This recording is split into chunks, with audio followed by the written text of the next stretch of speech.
Good afternoon. This is Jeremy Lee discussing the first module for Dr. DeVita's Student Development Theory course. I thoroughly enjoyed the reading overall. Pardon me as I flip between my notes and my book during this recording.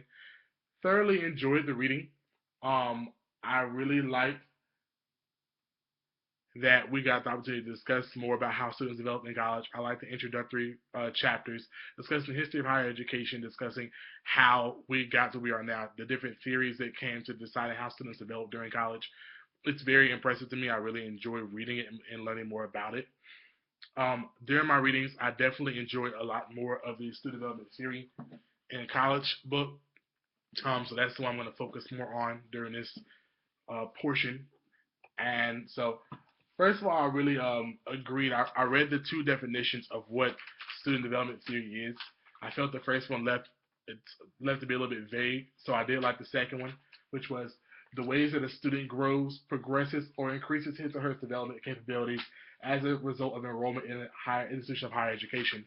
I, like myself, of course, can relate to the topic. I'm not going to dwell much on myself because I don't want to do that much in this presentation, but I can relate to the idea of realizing that I developed a lot as a person in college.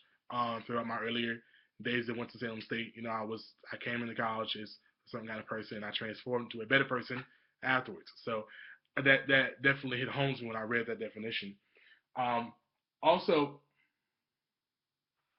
I think it made me ponder and realize that our job as student affairs administrators is to help guide that development, is to help get our students to, we know they're going to develop, we know they're going to mature in college, because college is very much so a maturation phase in itself. These students are becoming young adults and preparing to enter our world. And I do think that it's our job as student affairs administrators, to our future student affairs administrators, to help guide that transition, to help steer them in the right direction, to be a source of guidance, to be a source of support during that time. And I think that's been very evident in this course already through the readings as well as through our experience with athletics, working with our students. So that's very profound to me. Um, and I think I read a lot about the portion. What got me the most was when I asked the question, what guides my practice? What exactly makes me want to do what I do?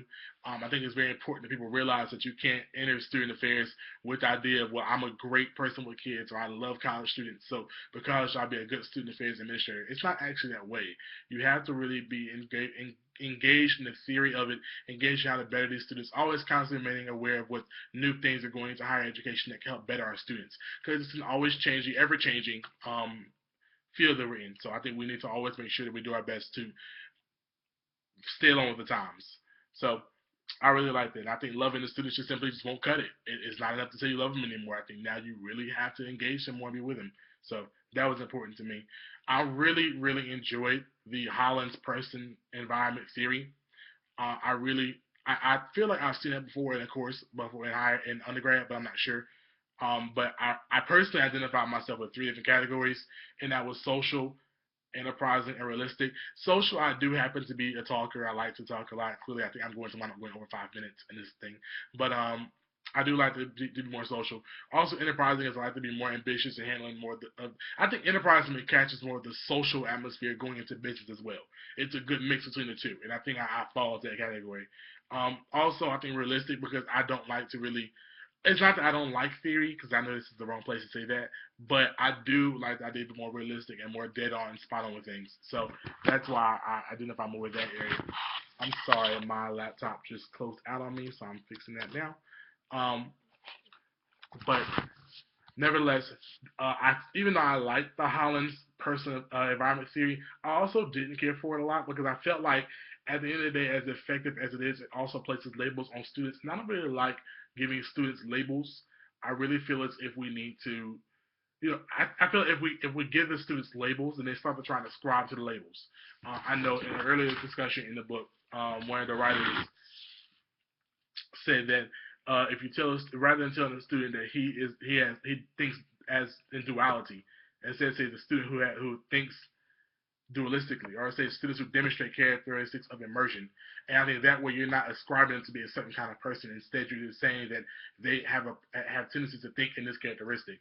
I think that happens when you have students who you tell them that you're a social person, you're an enterprising category, you're in a realistic category. They start to try and make themselves fit into these areas Well, actually, I don't really have to. They can be other kind of things, and we can assess them on what things they are. So, despite its effectiveness, I do think that it's not really as effective because it still places a label on a student. Overall, though, the last point that really got me was social identity. Um, I think I like the fact that it discusses a lot about realizing that there are privileges in undergrad. There are certain people who have certain privileges that they may not even receive, that they even intend to receive. It uses the example of the young girl in the sorority in the bid as a very realistic example of what could possibly happen in undergrad. I think that we're talking about people who have the privilege of doing whatever, and I think as higher ed professionals, we have to embrace that. We can't think that students aren't going to have this kind of privilege or it's not there. If we do, then we're really following the thing that in our work. We really have to embrace the fact there are students who are a little more privileged than other ones, and we have to learn how to incorporate that in how we work with students and kids. Um, I really enjoyed the last chapters that we had to read in that book. I enjoyed that last portion with the scenario that we gave. I always enjoy looking at real life scenarios and trying to apply the different theories into it. So that was very inspiring. Overall, though, I did enjoy this reading. I think it made me really open my eyes a lot to how to what I want to do and why I want to do what I'm doing. So I really, enjoyed the reading. So thank you all. Feel free to comment as you please. I hope I was not too long. Everyone have a good weekend.